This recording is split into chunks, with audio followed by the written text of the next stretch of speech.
घरगुती LPG gas सिलेंडरसाठी biometric आधार e-KYC करणं अनिवार्य करण्यात आलंय। सर्व घरगुती एलपीजी ग्राहकांना ई-केवायसी करण्याच्या सूचना आता देण्यात आलेल्या आहेत।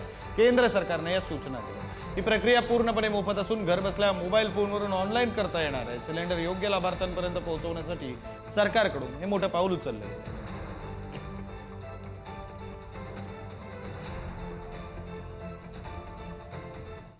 नागपूर विभागात घरगुती गॅस सिलेंडरचा काळा बाजार सुरू झालाय। धडक कारवाईमध्ये 110 सिलेंडर जप्त झाले तर 5 जणांवर गुन्हा नोंदवण्यात आलाय। नागपूर विभागातील सगळ्या जिल्ह्यांमधील 163 गॅस वितरकांची तपासणी झाली आहे। युद्धाच्या पार्श्वभूमीवर सिलेंडरचा काळा बाजार रोखण्यासाठी जिल्हा प्रशासनाकडून धडक मोहीम राबवली गेली। गडचिरोली जिल्ह्यात 70 वितरकांची तपासणी करण्यात आली, तसंच भंडाऱ्यात 30, गोंदियामध्ये 11, नागपूर जिल्ह्यात 60 ठिकाणी अचानक धाडी टाकण्यात आल्या।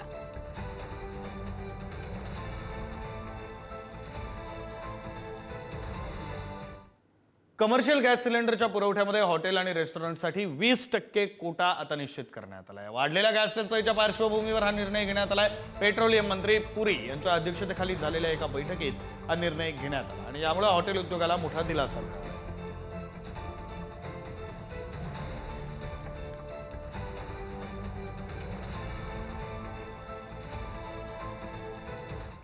तिथे पिंपरी चिंचवडमध्ये सुद्धा गॅस सिलेंडरचा मोठा साठा जप्त करण्यात आलाय। कासारवाडीमध्ये 2 टेम्पोमध्ये 57 इतके गॅस आणि 207 रिकामे भारत गॅसच्या टाक्या सापडल्या। टेम्पोच्या बाजूला गॅसचं सील सापडल्यानं इथे व्यावसायिक गॅसमध्ये रिफिलिंग केलं जात होतं का, या अनुषंगानं आता अन्नधान्य पुरवठा विभागाकडून तपास केला जातोय।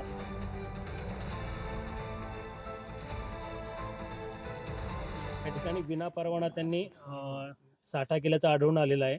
त्याच्यामध्ये काही 57 गॅसेसच्या टाक्या ज्या आहेत त्या भरलेल्या अवस्थेत आहेत, काही रिकाम्या अवस्थेत आहेत। मानवी जीवितास धोका होईल अशा ठिकाणी साठा इथं केलेला आढळून येतोय। त्याप्रमाणे पुरवठा विभागाच्या तर्फे यांच्यावर आता कारवाई करणं सुरू आहे आणि ज्या नियमानुसार अत्यावश्यक सुरक्षा कायदा ह्यानुसार त्यांच्यावर कारवाई केली जाईल। भारत गॅसच्या ह्या कंपनीच्या टाक्या आहेत आणि ह्याच्यामध्ये पिंपळे गॅस एजन्सी कासारवाडी इथल्या ह्या टाक्या आहेत।